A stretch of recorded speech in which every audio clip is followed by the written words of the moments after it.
When you finally decide to splurge on a gaming PC, the temptation to chase a bargain can be strong. I've seen too many friends spend a few $100 on a budget pre-built, only to discover the machine chokes on anything past a modest indie title and they end up buying a new GPU or even another whole system within a month. That regret is real, and it makes you wonder whether a slightly pricier, more balanced rig could actually save you cash and headaches in the long run. Link is in the description if you want to check the product details on Amazon. The Skytech Storm is positioned right in that middle ground. It isn't the cheapest entry-level box, but it also doesn't break the bank like a high-end custom build. The first thing I looked at was the core of any gaming PC, the CPU and GPU combo. It comes with a Ryzen 5 8400F, a 6-core processor that tops out at 4.7 GHz, paired with an RTX 5050 that has 8 GB of GDDR6 memory. In everyday use, that means you can run current AAA games at 1080p with decent frame rates, and you'll still have enough headroom for esports titles that demand high refresh rates. For someone who wants to game comfortably on a 144Hz monitor without constantly tweaking settings, this feels like a solid match. But specs only tell part of the story. I dug through the community threads and a handful of in-depth reviews to see how the components work together under real conditions.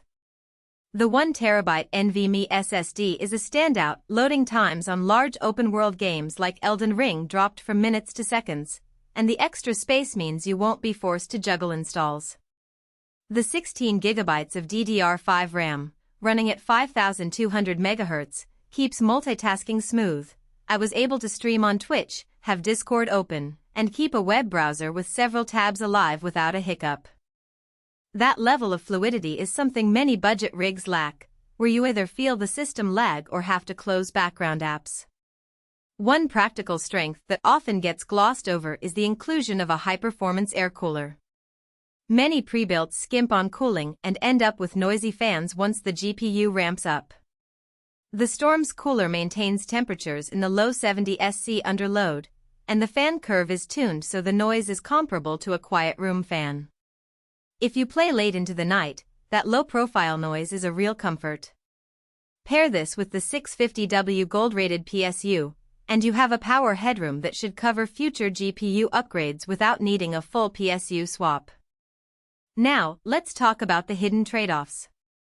The case itself is a standard mid-tower with a tempered glass side panel, which looks good on camera but doesn't offer much in the way of internal expansion. There's only a single PCIe X16 slot, so if you ever want to add a second GPU for compute tasks or a dedicated sound card, you'll run out of space. The Wi-Fi 5, 802.11 AC, is decent for most households, but if you have a gigabit fiber connection and a router that supports Wi-Fi 6, you won't be taking full advantage of that bandwidth. In practical terms, most gamers will be fine plugging in a wired Ethernet cable, but it's worth noting for future-proofing. Who should buy this machine? If you're a gamer who primarily plays at 1080p, wants a ready Togo system that can handle modern titles without constant tweaking, and appreciates the convenience of a pre-built with a clean OS install, the Storm fits nicely. It also makes sense for streamers or content creators who need decent CPU performance and quick storage but don't require ultra-high-resolution rendering. The price point lands it in the sweet spot between the low-end starter PCs that struggle with newer games and the premium builds that push beyond 1440p and 4K. For a student or a young professional who wants a work-and-play machine, the Windows 11 license is already installed, and there's no bloatware to fight through. This is a strong contender. On the flip side, there are buyers who should look elsewhere.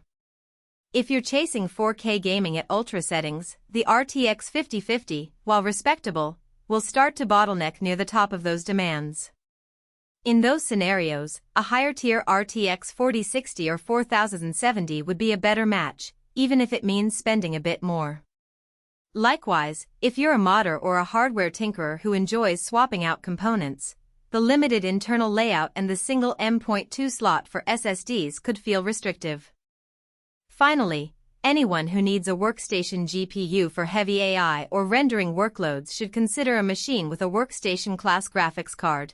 because the consumer-grade RTX 5050 is optimized for gaming, not compute-intensive tasks.